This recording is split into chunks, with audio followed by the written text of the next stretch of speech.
السلام علیکم۔ تو شروع کرتے ہیں اپنا ناول۔ وہ 12 برس کا عمروں کا فرق نہیں تھا، بلکہ ایک ایسی خلیج تھی جسے وسیط پار کرنا نہیں چاہتا تھا۔ جیا اس کے نکاح میں تو تھی، مگر اس کے دل کی بستی اب بھی اس کے ماضی کے نام تھی، جہاں عریسہ ایک ادھورا خواب بن کر بستی تھی۔ وسیط کے لیے جیا محض ایک ذمہ داری تھی، ایک ایسی لڑکی جسے اس نے اپنی انا کی چوٹ پر مرہم رکھنے کے لیے اپنی زندگی میں شامل کیا تھا۔ تم صرف 1 سال سے اس کے ساتھ ہو جیا، مگر اس کے جسم و جاں اور اس کی سوچوں پر صرف میرا حق ہے۔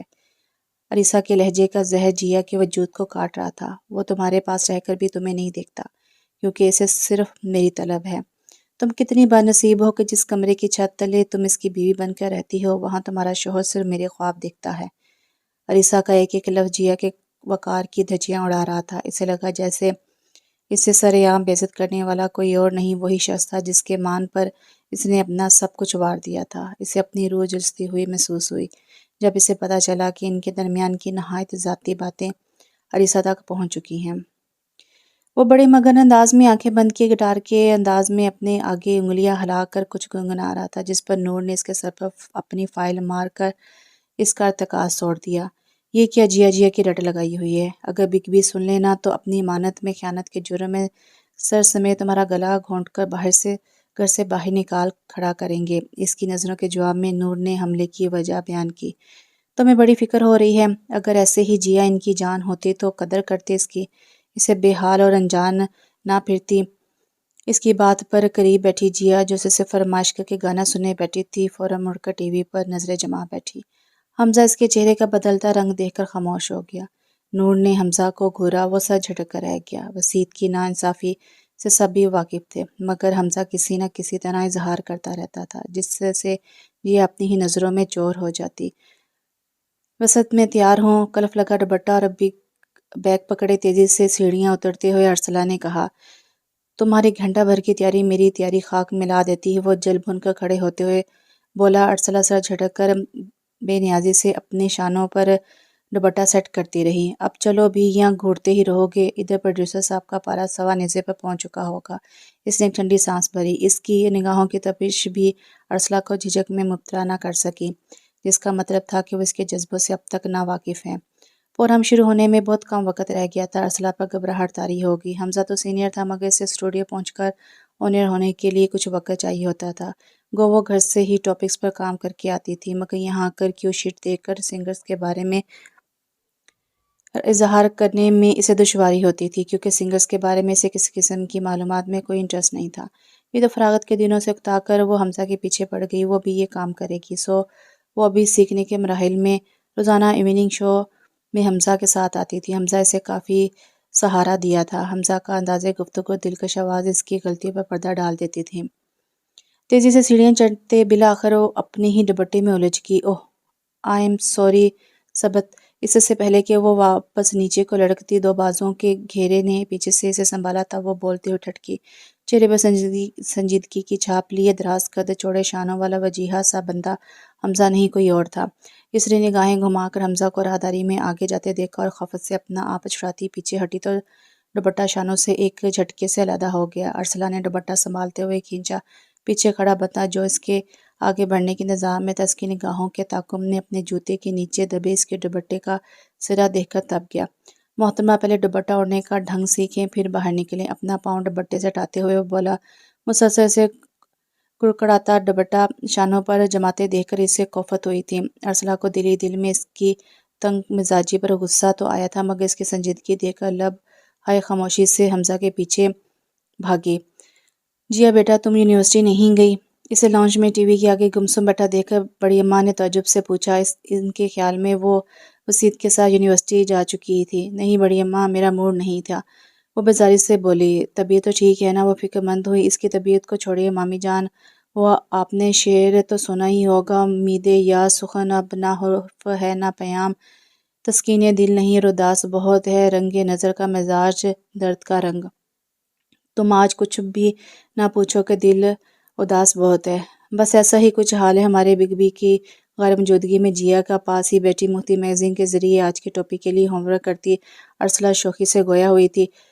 بڑی اماں کے سامنے اس کی جسارت پر جیا سے گھور کر رہ گئی، جبکہ بڑی اماں مسکراتے ہوئے پلٹ گئی تھی۔ تمہاری بڑی اماں سے ایسے بات کرتے شرم آنی چاہیے۔ جیا خفگی سے ایک میگزین اٹھا کر اس کے سر پر دے مارا۔ اور تمہیں بگ بی کی ماما کو بڑی اماں بولتے شرم نہیں آتی؟ کیا کروں، ہمیشہ کی عادت ہے۔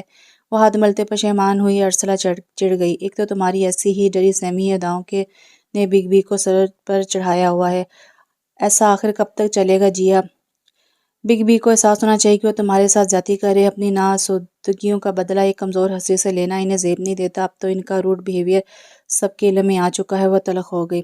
تم لوگ میرے بارے میں زیادہ حساس ہو رہے ہو ارسلہ، اس لیے تم لوگوں کو بہت زیادہ محسوس ہو رہا ہے، وگرنہ ایسی کوئی بات نہیں ہے۔ میں خوش ہوں۔ مارے بے بسی کے وہ لفظوں کا سہارا لیے اسے بہلا رہی تھی۔ جب بہت کوشش کی تھی کہ اس کا بھرم قائم رہے، مگر 4 سے 6 ماہ اس سے زیادہ وہ کامیاب نہ ہو سکی تھی۔ تم جب تک خود کو آگے بڑھ کر بگ بی کو اپنے وجود کا احساس نہیں دلاؤ گی، وہ شرابوں کے پیچھے اپنی زندگی برباد کرتے رہیں گے۔ انہیں جھنجھوڑو جیا، اپنا حق مانگو۔ اگر میں حقیقت ہوں تو حقیقت اپنا آپ منوا کر رہتی۔ حقیقت سے نظر چرانا اتنا آسان نہیں ہوگا۔ پھر اپنا آپ پلیٹ میں سجا کر زبردستی پیش کرنے کا فائدہ؟ میں خود کو اتنا ڈیگریڈ نہیں کر سکتی ارسلہ۔ اس طرح وسیعت پر دسترس حاصل کر کے میں خود سے نظر نہیں ملا پاؤں گی۔ یہ بھی تو ہو سکتا ہے کہ ان کے نزدیک کسی اور کا وجود ایک مسلم حقیقت ہو اور میں سراب۔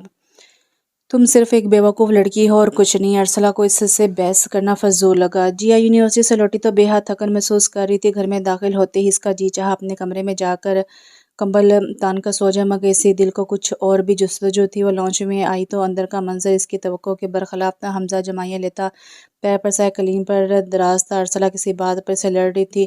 نور موٹی سی بک کھولے اس پر نظریں جمائے بیٹھی تھی، مگر اسے علم تھا کہ سنجیدہ سی نور کا سارا دھیان فی الوقت حمزہ کی جانب ہوگا۔ بہت چھپانے کے باوجود ہی جذبوں کا ایک ننھا سا جگنو حمزہ کو دیکھتی اس کی آنکھوں میں دکھنے لگتا تھا، اور حمزہ کی آنکھوں کے سارے رنگوں سے صرف ارسلہ کا عکس ہی نظر آتا تھا۔ تھی نہ حیرانگی کی بات، اور اس بات سے ارسلہ کی چھوٹی بہن نور بخوبی واقف تھی۔ کیا کیا جائے کہ محبت تو خود بخود ہو جانے والا جذبہ ہے۔ دل سے اندر قیام کے لیے اسے قفل کھولنے کی ضرورت ہوتی ہے، نہ اجازت۔ محبت تو بنا مرضی کے جس سے بھی ہو جائے، اس کے لیے دل کے راستے آنکھوں کی زمین سب سے پہلے آباد کرتی ہے۔ اس زمین پر خواب لگاتی ہے، خوابوں کی پرورش کرتی ہے، اور آنکھیں ان خوابوں کی تعبیر پانے کے لیے ہر دم کوشاں کرسمس ٹری کی مانند ایک عکس لیے جگمگاتی رہتی ہے۔ جیا کو دکھ ہوتا تھا اس محبت پر جو اس سے ہوئی، جو محبت نور نے حمزہ سے کی، اور اس محبت پر جو حمزہ ارسلہ سے کرتا ہے۔ کیا انجام ہوگا ان محبتوں کا؟ کیا کوئی بھی کچھ حاصل کر پائے گا؟ وہ سوچتی رہی۔ وسیط اس لانچ میں نہ تھے۔ وہ بڑی اماں اور چاچی اماں یقیناً اپنے کمروں میں آرام کر رہی ہوں گی۔ جیا نے ریموٹ کی تلاشی میں نظر دوڑائی، اور پھر صوفے پر پڑا ریموٹ اٹھا کر ٹی وی کے بے حد قریب کشن پر بیٹھ کے اس نے چینج کیا، نہ کھانا کھایا، حالانکہ کھانے کی طلب ہی ہو رہی تھی۔ کتابیں اور شوز بھی اس نے اپنے ٹھکانے نہ رکھے تھے۔ ٹی وی آن کرتے اس نے والیوم دھیما ہی رکھا کہ کوئی ڈسٹرب نہ ہو، نہ کوئی اس کی جانب متوجہ ہو۔ وسیط یونیورسٹی کی جانب سے ایک 2 روزہ سیمینار میں شرکت کے لیے اسلام آباد گئے ہوئے تھے۔ اس سیمینار کی ریکارڈنگ دوبارہ ٹیلی کاسٹ کی جا رہی تھی، اور اس بات کا یونیورسٹی میں اسے پتہ چلا تھا، سو اب ٹی وی کے آگے بیٹھی تھی۔ اس سیمینار کا موضوع تھا اسلامی معاشرے کے اخلاقی پہلو، اور ہر کوئی اپنے اپنے الفاظ میں اظہار رائے کر رہا تھا۔ پھر اس شخص کی بھی باری آئی جس نے جیا حیدر کے دل پر کمند ڈالی تھی، مگر انجان تھا، یہاں تک کہ وہ جیا وسیط بن کر بھی تشنا کام تھی۔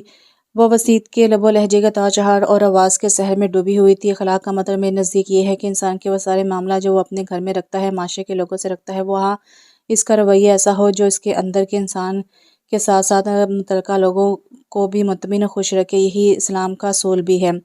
وسیط، آپ کے قول و فعل میں اس قدر تضاد کیوں ہے؟ میرے سامنے آتے ہی آپ کا اخلاق کہاں غائب ہو جاتا ہے؟ جیا کا دل دکھ سے بھر گیا۔ کہتے ہیں مرد کے اخلاق کے سب سے پہلے حقدار اس کے گھر والے، اس کے بیوی بچے ہوتے ہیں۔ اب بگ بی کو کون یہ بات سمجھائے؟ حمزہ جانے کب اس کے پاس آ گیا تھا۔ اس کی سوچوں کو پڑھ کر وہ زہر لہجے میں بولا تو جیا چونگی اس نے ٹی وی آف کر دیا۔ بگ بی صرف اخلاقیات کا سبق پڑھ کر سیمینار میں تقریر ہی کر سکتے ہیں، عملی مظاہرہ ان سے نہیں ہوتا۔ اسٹاپ اٹ حمزہ، ایسا کیا کر دیا انہوں نے؟ یہ تم کہہ رہی ہو؟ حمزہ نے بے یقینی سے اسے دیکھا۔ دل سے راضی نہ ہونے کے باوجود محض کسی کے سامنے اپنی انا کی تسکین کے لیے انہوں نے ایک بے قصور لڑکی کو سزا کے لیے منتخب کر لیا۔ یہ اخلاقی گراوٹ نہیں ہے تو اور کیا ہے؟ میڈیا کے سامنے اخلاق کا گنگانے والے شخص کا گھر میں تمہارے ساتھ جو رویہ ہے وہ سب جانتے ہیں۔ ہم تو خیر ان کی کم سخی کی عادی ہیں، مگر تم بیوی ہو ان کی، تم سے دور ہونا انہیں زیب نہیں دیتا۔ کس بنا پر وہ تمہاری تذلیل کرتے ہیں؟ اگر انہیں اپنی پاور کا احساس ہے تو تمہیں بھی یوں چپ نہیں رہنا چاہیے۔ میں تمہارے ساتھ ہوں، جو وہ چاہتے ہیں میں وہ ہونے نہیں دوں گا۔ اس کی اتنی زیادہ اپنی پرواہ کرنے پر جیا کی آنکھوں میں آنسو بھر آئے تھے۔ وہ اپنی بہن پر اسے فوقیت دے رہا تھا، یہ بات اسے حوصلہ تو دے سکتی تھی مگر اس کا مسئلہ حل نہیں کر سکتی تھی۔ رات سوچوں کا ہجوم تھا، بے چینی تھی۔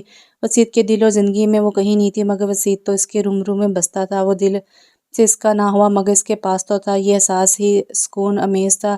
اب وہ یہ احساس بھی اس سے چھین لینا چاہتا تھا۔ جیا کو علم تھا کہ اس گھر کے مکین اس سے محبت کرتے ہیں، سو اس کا ساتھ دیں گے، مگر وہ بھی اسی گھر کے مکینوں کا لاڈلا تھا۔ وہ اپنی منمانی کی ضد پر آ جائے تو بھلا جیا کی کیا حیثیت رہ جائے گی؟ اور یہ تو طے ہے کہ وہ یہ گھر نہیں چھوڑ سکتی وسیط کے بنا۔ جیا کروٹیں بدل رہی تھی۔ وسیط کو گئے 5 دن ہو گئے تھے، انہیں کل ہی واپس آ جانا تھا مگر کسی کام کی وجہ سے رک گئے تھے اور ان 5 دنوں میں ہی جیا کو لگا کہ اس کا وجود خالی خالی سا ہو گیا، اس کی ساری توانائی وہ اپنے ساتھ لے گئے تھے۔ جانے کب کروٹیں بدلتے سے نیند آ گئی تھی۔ دروازے پر دستک ہوئی تو وہ گہری نیند میں تھی۔ وسیط نے اتارا ہوا کوٹ اپنی کلائی پر ڈال کر والیٹ سے کمرے کی چابی نکالی اور لاک کو کھول کر اندر قدم رکھا تو کمرے کے اندھیرے سے مانوس ہونے میں انہیں کچھ پل لگے۔ پھر وہ سیدھا وارڈروب کی طرف بڑھے اور اپنا سلیپنگ سوٹ لے کر واش روم میں بند ہو کے چینج کر کے اپنے تھکے ہوئے وجود کے ساتھ وہ بیڈ کی طرف آئے تو جیا کو آڑا ترچھا بیڈ پر لیٹا دیکھ ان کی پیشانی شکن آلود ہو گئی۔ دونوں تکیے اس کے سر کے نیچے اس طرح رکھے تھے کہ وہ نکال بھی نہ سکتے تھے۔ کچھ ساتھ سوچتے رہنے کے بعد وہ صوفے کی طرف بڑھ گئے مگر صوفے پر بے آرامی کی وجہ سے کافی دیر تک انہیں نیند نہ آئی تو اٹھ بیٹھے۔ صوفے کے طویل عریض کو گھڑتے ہوئے سوچا، جیا مسلسل 1 سال سے کس طرح اس صوفے پر سو رہی ہے۔ تم سے شادی میں نے محض ارسلہ کے نکار کی ضد میں کی ہے جیا۔ تم اس گھر میں میری بیوی بن کر ضرور رہو گی مگر میرے وجود، میرے ذہن اور دل اور اس میں بسنے والے جذبوں پر جسے محبت کہا جاتا ہے صرف ارسلہ کا حق ہے۔ میں تمہارے خارجی ضروریات ضرور پوری کروں گا لیکن اس سے زیادہ کی توقع مجھ سے مت رکھنا۔ وسیط کو یاد آیا شادی کی پہلی رات انہوں نے جیا سے کہا تھا۔ وہ چینج کرنے کے بعد اپنا تکیہ اٹھائے صوفے پر سونے کی کوشش کر رہے تھے جب وہ ان کے سامنے آ کھڑی ہوئی تھی۔ دھوکہ دہی اور منافقت سے عورت کو اپنی ملکیت بنا کے اس کی حق تلفی کرنا اگر مرد کی سرشت ہے تو عورت کے خمیر کو بھی وفا سے گوندھا گیا ہے۔ "What do you mean؟" وہ بھڑک کر اٹھ بیٹھے۔ ایک عورت سے محبت کے ہاتھوں مجبور ہو کر آپ وفا کر رہے ہیں تو دوسری سے منافقت، کیا غلط کیا ہے؟ Shut up, just shut up. اگر تمہیں اعتراض تھا تو انکار کر دیا ہوتا۔ تم سب جانتی تو تھی۔ ایک کے انکار کے بعد آپ نے مجھے مشق ستم بنانے کو چن لیا۔ اگر میں بھی انکار کرتی تو اس انکار کا بدلہ کس سے لیتے؟ اس کی بات پر وہ نگاہوں سے گھورتے ہوئے غصے سے نگاہوں سے گھورتے رہے۔ انہیں اندازہ نہ تھا کہ خاموش جیا ان کے روبرو کھڑی ہو کر ان سے سوال کرے گی۔ اس رات وہ ان کے روبرو نہ کھڑی ہوتی تو ان کے دل میں اس کے لیے گنجائش نکل ہی آتی مگر وہ اس سے ایسے رویہ رکھتے ہوئے پھر دوبارہ اس کی طرف نہ دیکھا۔ ان کے نزدیک جیا نے ان کی انسلٹ کی تھی سو اس کے لیے ان کے لہجے میں سرد مہری سی در آئی تھی۔ ادھر اس دن کے بعد سے جیا ایسی چپ ہوئی کہ اس کی چپ نہ ٹوٹی۔ وسیط اسے جھڑکنے کا کوئی موقع ہاتھ سے نہ جانے دیتے اور وہ اپنے آپ تیر آزمائے ہم اپنا جگر آزمائیں گے کی مثال بنی رہتی۔ صرف ایک رات انہوں نے بڑی مشکل سے سوتے جاگتے صوفے پر گزاری۔ دوسرے دن وہ اپنا تکیہ اور چادر خود صوفے پر جا سوئی اور وہ آرام سے بیڈ پر سونے لگے۔ صرف ان کی غیر موجودگی کی راتوں میں ہی وہ جیا بیڈ پر سوتی تھی۔ آج بھی غالباً اس امید نہ تھی کہ وہ آ جائیں گی سو وہ انہیں ایسی بے خبر سوئی ہوئی ملی۔ سکون نیند کی خواہش میں انہوں نے ایک بار پھر بیڈ کی سمت دیکھا۔ اس کے وجود اور لباس کی بے ترتیبی بڑی واضح تھی۔ سیاہ جارجٹ کے سوٹ میں اور کمرے کے اندھیرے میں اس کا وجود چاند کی مانند دھمک رہا تھا۔ شلوار کے پانچے اوپر چڑھے ہوئے تھے، دوپٹہ نہیں تھا۔ عموماً وہ اس کے سامنے دوپٹے کی بنا نہیں رہتی تھی۔ سینے پر دھرے بازو میں سیاہ چوڑیاں اور گلے میں مجوز سونے کی زنجیر میں چھوٹا سا لاکٹ جو شانوں تک ڈھلک آیا تھا۔ وال لیمپ کی مدھم روشنی میں انہوں نے آج پہلی بار اس کی حسن کی دلکشی اور رعنائی محسوس کی تھی۔ وہ اس کی سمت آئے، اس کے سنہری رخساروں پر جھکی پلکوں کے سائے میں لرزش نہ پا کر ان کے نفس نے اکسایا تھا۔ بے خودی میں اس کے چہرے کو چھونے کے لیے بڑھایا ہاتھ یکدم انہوں نے واپس کھینچ کر مٹھی بند کی تھی۔ بلا وجہ کی ضد اور انا کو سربلند کر کے انہوں نے خود ہی اس تک آنے کی راہ بند کی تھی۔ پھر آج کیوں کر ہوا کہ ان کے اندر اس پر حق رکھنے کا ایک محسوس احساس جاگا تھا۔ ضبط کو خود اپناتے ہوئے اس کے وجود سے نظر چرا کر وہ بیڈ کے ایک کونے پر بچی ہوئی جگہ پر لیٹ گئے اور اپنا بازو سر کے نیچے رکھ کر سونے کی کوشش کرنے لگے مگر نیند اب آنکھوں سے ایسے غائب تھی جیسے آندھی کا غبار فضا میں اٹھے اور اچانک جھٹ جائے۔ منظر بالکل صاف اور واضح تھا۔ بڑی فطرتی سی خواہش نے انہیں بے چین کیے رکھا تھا۔ کچھ عرصے میں جیا نے ان کی طرف کروٹ بدلی۔ اس کا ہاتھ ان کے پہلو سے ذرا اوپر اور سر تکیے سے ڈھلا کر ان کے بازو پر آ گیا۔ انہوں نے ایک گہری سانس سینے میں بھر کر اپنا ہاتھ سر کے نیچے نکالا، آستگی سے اس کے گرد گھیرا ڈال دیا، مگر کتنی دیر! آدھے گھنٹے میں ہی رات مزید بھاری لگنے لگی، ان کا پورا جسم شل ہو رہا تھا۔ پھر ایک جھٹکے سے انہوں نے اس کے سر کے نیچے سے اپنا بازو نکالا، لمبے لمبے ڈگ بھرتے کمرے سے باہر کھلے آسمان تلے ٹیرس پر آ گئے۔ جسم پسینے میں شرابور تھا، کھلی فضا میں رچی ٹھنڈک نے کچھ سکون کا سانس بخشا تھا۔ جیا تو کمزور تھی، جب اس نے اپنے لیے ان سے کبھی کچھ نہیں مانگا، حتیٰ کہ کبھی اپنا آپ نمایاں کر کے ان کی نگاہوں کو بھٹکانے یا کسی قسم کا حق حاصل کرنے کی صحیح نہ کی، تو انہیں بھی کمزور لمحوں کی زد میں آ کر اپنی ذات کا غرور گنوانا گوارا نہ تھا۔ جیا لمبی لمبی سانسیں سینے میں بھرتے ہوئے اپنے دل کے منتشر دھڑکنوں سے گھبرا کر اٹھ بیٹھی تھی۔ وسیط کے بازو کا گھیرا پڑتے ہی اس کی آنکھ کھل گئی تھی، تنگ ہوتے گھیرے کا جھونکا سا اور پھر شدت بھرا لمس اس کی سانسیں روکنے لگا تھا۔ وہ دم سدائے پڑی رہی تھی اور پھر وسیط کو وحشت بھرے انداز میں کمرے سے نکلتے دیکھ کر اسے تکلیف ہوئی تھی۔ ان دونوں کے بیچ تیسرا وجود کب تک دیوار بن کر ان کی خوشیاں چھینتا رہے گا، اس نے سوچا تھا۔ جیا جو ان کی شریک زندگی تھی، ان پر ان کا پورا حق تھا، مگر ارسلہ کے احساس میں گھر کے وہ اپنے ساتھ ساتھ جیا کی بھی حق تلافی کر رہے تھے۔ کیا تھا جو انہیں جیا کی قربت میں بھی بھول نہیں سکا تھا؟ زندگی کے خاکدار سفر میں اگر من چاہا ہم سفر ہو تو سفر آسان ہو جاتا ہے، اور یہی من چاہا ہم سفر اگر آپ سے انجان آپ کی راہ کے کانٹے چننے کی اہلیت نہ رکھتا ہو تو یہی سفر تکلیف دہ ہو جاتا ہے۔ اس طرح کی منزل تک پہنچنے کی جستجو بھی دم توڑنے لگتی ہے۔ حمزہ ون ڈے میچ کے سلسلے میں بینک کی طرف سے ہفتے بھر کے لیے کوئٹہ گیا ہوا تھا۔ تمہیں مصیبت کیا پڑی ہے؟ تم اپنا جانا کینسل نہیں کر سکتے؟ اس نے حمزہ پر جھنجھلاتے ہوئے کہا۔ اب تمہاری خاطر میں اپنے تمام ضروری کام چھوڑ کر بیٹھے رہوں؟ تم جانتے ہو نا تمہارے بغیر مجھ سے پروگرام نہیں ہو سکے گا۔ وہ براڈ کاسٹنگ کے شعبے میں نہیں تھی، اس لیے کسی اور اجنبی کے ساتھ پروگرام کرنے کے لیے اپنا اعتماد باہر رکھنا اسے مشکل لگا تھا۔ حمزہ کچھ اور سمجھا، تبھی چڑھ کر بولی، تمہیں ہاتھ پیر ہلانے کو کون کہہ رہا ہے؟ ظاہر حسن ہوں گے، تم بس پہلے کی طرح زبان ہلا کر داد وصول کرتی رہنا ہے۔ اس نے پروڈکشن انچارج کا نام لیا تھا۔ تم کیا سمجھتے ہو میں صرف زبان ہلا سکتی ہوں؟ میں پورے چینل کو کنٹرول کر سکتی ہوں، سمجھے؟ تم دفعہ ہو جاؤ، اب پتہ ہے مجھے تم کیا کیا کر سکتی ہو۔ حمزہ نے محسوس ہو کر اس کا مذاق اڑایا۔ حمزہ جا چکا تھا۔ ارسلہ اسٹوڈیو پہنچ کر بے ربط دھڑکنوں کو سنبھالتی اپنا پروگرام شروع ہونے کا انتظار کرتی رہی۔ حمزہ کے بنا 6x6 کے چھوٹے سے اسٹوڈیو میں جانے کا سوچ کر ہی اس کا اعتماد رخصت ہو چکا تھا۔ 5 سے 6 کا پروگرام کر کے ماروخ اسٹوڈیو سے باہر نکلی تو پروڈیوسر صاحب نے اسے اندر جانے کے لیے متوجہ کیا۔ ارسلہ نے بڑی اداسی سے خالی اسٹوڈیو کو دیکھ کر اندر داخل ہو گئی۔ اس کے ساتھ جس شخص نے پروگرام پریزنٹ کرنا تھا اس کا دور دور تک کوئی پتہ نہ تھا۔ ارسلہ کو اس شخص کی غیر ذمہ داری پر غصہ آنے لگا تھا۔ پہلے 5 منٹ تو ٹائم پر چلنے تھے۔ ارسلہ کیو شیٹ دیکھ کر سنگرز کے متعلق تعارفی جملے لکھنے لگی، حالانکہ حمزہ کے ساتھ اسے اسکرپٹ لکھنے کی ضرورت نہیں پڑتی تھی۔ وہ سنگرز اور ٹاپکس کے متعلق